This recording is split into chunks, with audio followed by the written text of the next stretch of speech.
Magandang umaga po sa ating lahat, friends and partners from the media. Good morning sa inyo lahat.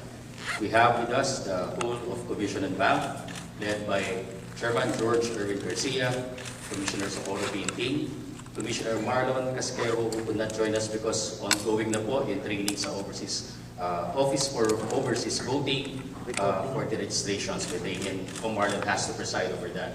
We also have with us Commissioner ABP Ferlino, who will be joining us in a few minutes, Commissioner Ray Ibulay, and of course our new commissioners, Commissioner Nelson Celis and Commissioner Ernesto Ferdinand Maceda, who have taken their oaths of office this morning before Chairman George Erwin Garcia, and they'll be assuming their respective offices this afternoon. So friends, we'll now open for Chairman George Garcia, sir, for your welcome remarks. Magandang umaga po sa inyong lahat at syempre nagpapasalamat tayo sa inyong presensya at welcome na welcome po ang aming po mga bagong commissioners ng commission. Napakainit po ang aming pagtanggap, lalong-lalo na yung ating mga field personnel at saka mga regional directors. Kanina po nakatutok lahat sila, kaya nga lang online. At lalong-lalo na rin yung mga official natin dito sa main office ng commission election. Kompleto na ang ating pong NBank. At para sa kaalaman nyo lang, kanina rin ay napag-usapan namin na habang tayo ay pagkatapos ng oath-taking nila, Commissioner Maceda, who happens to be more senior than Commissioner Celis in terms of the release of the appointment, will now be the member of the First Division. And Commissioner Celis will be the member of the Second Division. So yung First Division will be composed of Commissioner Socorro Inting as the presiding commissioner, with Commissioner Amy Ferolino as member and members, and Commissioner Ernest Maceda as members. Sa Second Division naman, si Commissioner Marlon Casquero as presiding commissioner, and with Commissioners Ray Bulay and Commissioner Nelson Celis as members. So yun po yung composition ng ating dalawang division. And nagpapasalamat din po tayo dahil initially kanina, although informal pa, we'll have to formalize everything by Wednesday, there are certain major committees that we intend to give to the new two commissioners. Number one, Commissioner Ernest Maceda had graciously accepted the offer of Commissioner Socorro Inting to be the head for the purposes of studying and for purposes of yung ma-establish na namin yung COMELEC Academy. So, Commissioner Maceda will be the commissioner in charge of the COMELEC Academy, including yung aming COMELEC Reports Project. Siya rin ang magiging commissioner in charge doon. And then likewise, very important committee, the committee on the task force kontra Bigay, which will involve issues of vote buying in all our electoral exercises, regardless of whether it is the national and local elections or even the plebiscites or whatever electoral exercise. Commissioner Maceda will be the commissioner in charge. Commissioner Celis will be the commissioner in charge of task force kontra fake news. So ngayon pa lang i-establish na natin po lahat ng mga task forces na ito. And then Commissioner Celis will likewise be the commissioner in charge for the conduct of our historic first, yung ating pong gagawin na election summit sa kanila po, and such other committees that we will divulge later after the NBank on Wednesday. Tomorrow there will be a hearing already by the NBank, and we expect the two new commissioners to participate po in the NBank hearing sa isang case na pending before the commission. So yun nga po, unang araw pa lang, madami na silang trabaho, although they will be officially assuming perhaps this afternoon, pero madami na kaagad trabaho tayo dito sa COMELEC. And then again, I would like to reiterate lang na we conducted a very successful plebiscite at Ormoc. We would like to congratulate our commissioner in charge for plebiscites, Commissioner Amy Ferolino. Of course, the other members of the commission was present, or they were present during the 2 to 3 days of the conduct of the plebiscite. So medyo mataas din ang yes votes doon. Mataas din ang turnout, more than 50%. So nakaka-apat na po tayo na plebisito, and we're hoping, and we, as mentioned by our spokesperson, ay tinupad ng COMELEC ang pangako namin na i-conduct natin ang lahat ng apat na plebisitong yan, Calaca, Alabel sa Sarangani, ang Maguindanao at kahapon, yung nakaraang araw ang Ormoc, at least 4 months after the May 2022 election. So far, maayos po yung ating pag-hold ng lahat ng plebisito to sa tulong ng ating mga miyembro ng Commission NBank at sa lahat ng ating mga main office and field personnel. Pagkasisipag kasama na rin ang AFP, PNP at siyempre yung mga DepEd personnel natin at yung LGU.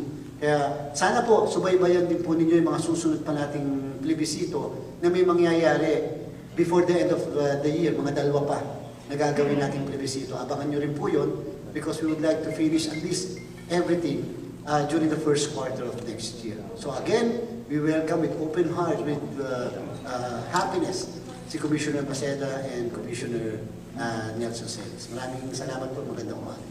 Thank you, Chairman Garcia. Also with us is Executive Director Bartolome J. Sino Cruz. Good morning, Your Honors. Para po sa question and answer, first to ask question is Ms. Margot Gonzalez, SMNI.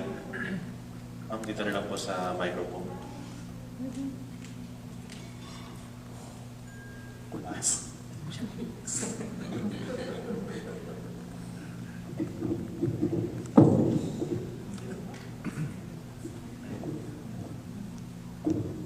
Sorry. Good morning po for everybody. Ngayon po na-kompleto na yung members natin ng NBank. Paano po ito mapapadali yung mga pending cases na pending po sa Collective Fund? For one muna yung sa pendency ng mga cases, nasabi ko nga sa ating bagong dalawang commissioners na hindi na sila ganun mahihirapan dahil more than 50% na-reduce na ng divisions ng first at saka second at saka ng NBank ng mga cases. Nung nakaraang linggo nga, we were able to dispose 1,200 election offense cases. So meaning to say, hindi na ganun kahit mahirap yung bilang ng mga kaso na nasa atin. Of course, pagkakaroon ng unloading ng mga cases and raffle of cases, especially to the new commissioners, mabibigyan sila ng mga assigned cases nila. Yun naman usually nangyayari, and therefore, we will expect that in the next few days and perhaps until next week, folder of cases will be brought to their offices. And of course, magbi-meeting pa rin kasi yung bawat division ng komisyon para pag-usapan on how they will dispose the cases. But what is important is, at least ngayon, hindi na ganun kadami ang mga cases namin. For your information lang, just the other day, the division the second division was able to dispose 2 big cases involving a provincial governor and the other one is involving a city mayor. And na-dispose yung kaso because of insufficiency. It was dismissed insufficiency in form and substance. So madaming mga ganun kaso ngayon na dinidesisyonan ang komisyon kasi nung ma-analyze, makita, wala naman palang bigat yung mga ebidensya na 100%. So don't worry, we will be able to hopefully dispose all of these cases before the next election.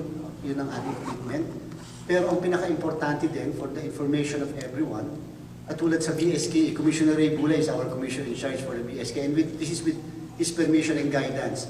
We talked during the NBank na mula ngayon, yung guidelines nga natin para sa barangay SK elections, we will refuse to accept the certificates of candidacy, whether it will be by December 5, 2022 or October 2023. Whether the President will sign the law today or the President will not sign, it doesn't really matter. But as far as the Comelec is concerned, we will promulgate the new guidelines for the filing of the certificates of candidacy for the barangay and SK. This time, we will not accept the certificates of candidacy of SK candidates who, based on our records, sa voters registration records nila, ay overage. Ang dami po kasi nagpa-file na kahit 24 years and 1 day, nagpa-file pa rin kasi ang feeling nila, mahaba naman ang proseso sa Comelec, hindi ma-resolve agad dyan, makakaupo ako. We received almost 6,000 cases last barangay and SK election involving only overage candidates for SK. In order to prevent that, para hindi na masyadong ma-clock yung docket ng komisyon, ay hindi namin tatanggapin. If they want to question our guidelines, we will not accept the certificates of candidacy of these individuals who are, based on our records, overage. Doon naman po sa mga regular candidates, kahit naman sa SK or barangay, we will also refrain from accepting the certificates of candidacies of candidates who are not registered voters. Ang dami po nag-a-attempt. Hindi registered voters, hindi naman talaga botante, nagpapile pa rin o na-deactivate na yung kanilang mga registration, hindi naman nagpapa-reactivate, nagpapile pa rin ng certificates of candidacy. So we will not accept anymore. And again, by last week of November, we intend to resume the registration of voters. Yun ang pagkakaabalahan ngayon ng komisyon, yung registration. And we decided during our last NPAC session that we will adopt, we will now formulating the necessary guidelines and policy. We will adopt a register anywhere system for the upcoming resumption of the registration of voters. Register anywhere.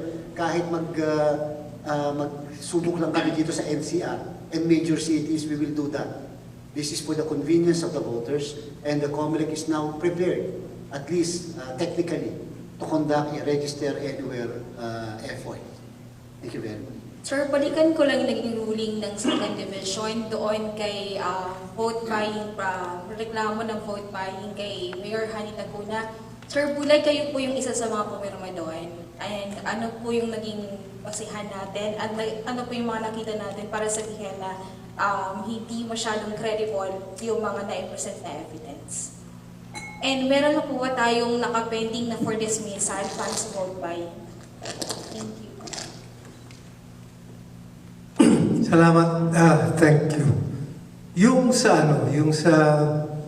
kaso sa Manila, meron kasing prescribed rules of evidence.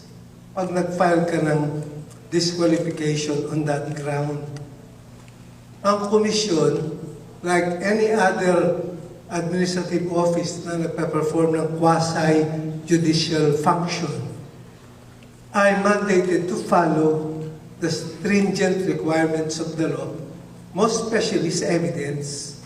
So ang ground ng dismissal nun is non-compliance with the required quantum of evidence to prove your allegation.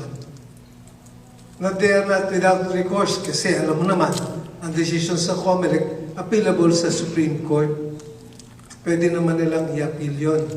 But ang trial ng facts ay ang komisyon. So, in order for our resolutions to be very credible, dapat proven yung allegations mo on the ground and can stand on all fours. Ngayon, failing that, the commission has to dismiss it. Yun ang basically ang nangyari on a lot of things. On a lot of cases alleging failure of elections. Kalimitan na hindi binabasa yung requirements, madali naman basahin. No? On other pending items, nasa clerk of the commission po, yung scheduling nun. We don't know what cases will be handed down to us to resolve. And it's done by electronic raffle. Thank you. I hope I have addressed your question properly. Sir, last na po. Since kayo di po nag-handle ng sa BSKE, if ever po na talagang for postponement na yung BSKE, ano yung mga optional activities natin maliban po dito sa mga registration? Kaya po tuwa ako dahil nakompleto na kami dahil yung mga sunod na tanong mo, panay ako po nag-handle. I love you, Ernest. Anyway, pakiulit mo nga please. I'm sorry. Sir, kung talaga pong tuluyan po na mapagpaliban yung election sa SK sa barangay on December, ano yung mga optional activities ng COMELEC aside po dito sa registration? Okay. Yung assumption mo kung tuloy o kung postpone, marami actually. So, ito pinipilit namin. Alam mo kaya natutuwa ako, yung aming commission ngayon, we think out of the box. Blessed kami kasi yung chairman namin, bata. So, barely yung isip niya on these things. Lalo na yung dalawang additional na bago. No? Ngayon mangyayari. Katulad nung activity na yun. Pag sa teleradyo ka nanonood, registration. Sa Aroseros, kita nyo ang pila, 3 kilometro. Nakalubog sa paa, nakahawak ng payong yung mga nagre-registro. Diba? Yun kalimitan, every registration. Sa Manila yun. Sa Manila. Ito sa major cities na hindi nyo nako-cover, sa pag-ikot namin, ganun din. Ano ibig sabihin? Bibili kami ng mga equipment. Sana kasihan kami ng Diyos dito kasi hindi na nakasama sa regular budget yun eh. At tulungan nyo kami kasi kailangan may procurement before yung activity, like registration. Inaabot yun sa Manila. Yung registration paraphernalias natin, hindi nadadagdagan. Yung registrants, nadadagdagan, walang tigil. Kaya with this new revitalized commission, we will address that. Kung hindi man matuloy yung eleksyon, sabi nga ng mga kasama ko at sabi ko, prepared kami kung tumuloy. Pero kung hindi matuloy at itutuloy namin yung continuing registration, as announced by our chairman, obligado kaming gumawa ng paraan dun sa long lines sa registration. That's number 1. Number 2, meron kaming nauna kami. Tinuloy namin kasi yung printing ng ballots. Na kahit ang date na nakalagay doon ay 2022, magko-commission resolution kami saying na pwedeng gamitin kung ang election ay 2023. So walang masasayang. So in fact, we're trying, katulad ng sinabi ni Chairman, registration anywhere. Halimbawa, yung mga kapatid natin sa pananampalataya sa Iglesia ni Cristo, kung merong ilalawit doon na registration terminal, makakapag-register sila kahit hindi sila taga Diliman, Quezon City. Kung halimbawa, makakapaglawit kami ng system sa mga terminals ng bus. Yung mga kababayan natin bago nagbabiyahe makakapag-register roon. And so many other avenues na magagawa para magawa yon. Ang kailangan namin, dasal po ninyo para magawa po namin yon gigantic task. Ang hope ko po, ang prayer ko by 2025, in place na po lahat yon.